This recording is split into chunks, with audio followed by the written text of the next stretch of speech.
Here we go.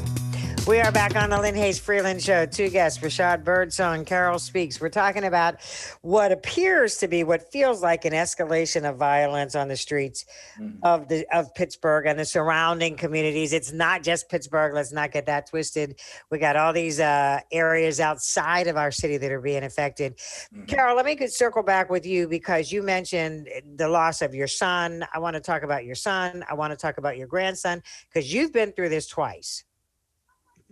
I've been through it a lot of times, but very personal with my son and my grandson, of course. I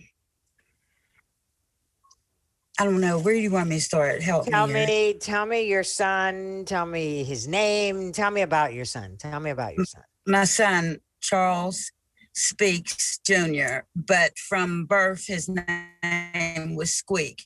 Even and all through school, the teachers never called him Charles. They called him Squeak. Mr. Webb, Squeak. Everybody Squeak. So yeah, my son was incarcerated when he was very young. And he made some really bad choices when he was very young. And when he was 37 and changing his life, I guess those choices caught up with him. And he was murdered in Homewood at the Phase in 2010. Okay. My grandson, Antoine,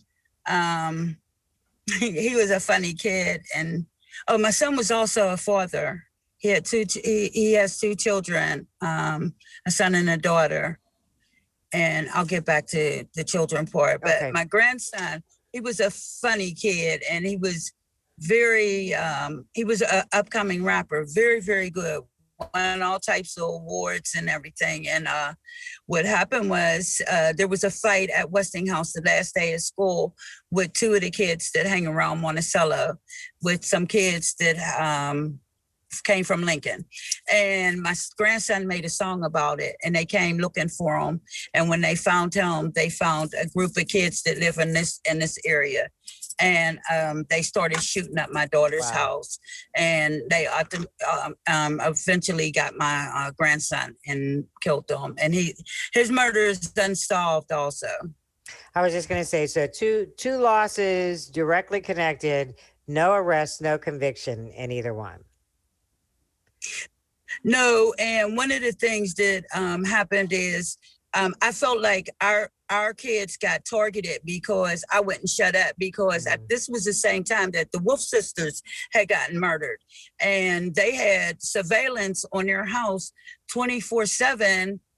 I didn't get it because they were dead, and nobody was here to save us from the house got shot up at least 20 times. Wow. You know who came? Rashad came. You know what I mean? You know who came? Sure. Victor Muhammad came.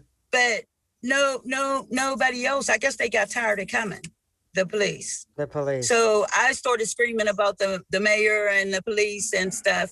And the next thing you know, all of these kids got targeted and ended up, because they're children. None of the children that came down and shut up the house 20 times were ever arrested. And those that were arrested later on down the line got off. And that's a whole nother story with the baby Marcus thing. And when the little girl got shot, that was my granddaughter. So that's another story. So, Rashad, let me pull you in at this point, because there is a pattern of violence, of crime in our community. No arrests, no nothing. You lost your grandson, and to the best of my recollection, there has not been an arrest in his case either, correct? No, there haven't been. Matter of fact, I called the county superintendent, because it happened in the county. I called Fitzgerald up, and I found out that the lab is like a year behind in their investigations. So we have multiple homicides going on, and they can't read the evidence because of the lab. So they probably need to overhaul or do some internal reform with the lab. Not to mention that we have to hold ourselves accountable to. These kids ain't from the space. They our kids, they are neighbors' kids, and they kids that grew up with our kids. So we have to be more accountable. The household got to be accountable. We can't be letting our kids have guns in the house. We can't be letting them have drugs in the house. We can't have money in the house and they're not working. So, we got to be able to go door to door, us grassroots folks. That's where it starts at. You can't deal with the young man in isolation of his family, in isolation of his friends.